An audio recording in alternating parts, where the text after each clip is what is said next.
മനുഷ്യനല്ല.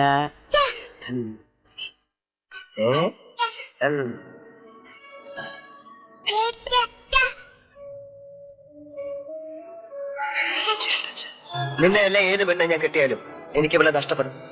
നിനക്കൊക്കെ കുഞ്ഞുങ്ങളുണ്ടാവുമ്പോ എന്റെ മീനാക്ഷിയെ വെറുക്കും. ഇവരൊരു ശല്യമായി തീരും. പക്ഷെ നീ മറക്കരുത്, എന്റെ ജീവിതമാണ് ഞാൻ നിൽക്കുന്നത്. ചേട്ടത്തിന് ആർക്കും വേണ്ടി ഒരു ചുക്കും ചെയ്തിട്ടില്ല. ചേട്ടൻ ജീവിച്ചത് ചേട്ടത്തിന് വേണ്ടി തന്നെയാ. ചേട്ടൻ ഇതൊക്കെ കേൾക്കാൻ എന്തിനാ ഇവിടെ നിൽക്കുന്നത്? എങ്ങോട്ടെങ്കിലും ഇറങ്ങി പോ. ഇത് നമ്മുടെ മീനാക്ഷിയല്ല. അവൾ എന്നോട് ഇങ്ങനെ പറയുന്നു. മീനാക്ഷി എവിടെ? മീനാക്ഷി എവിടെ? അറിയൂടാ.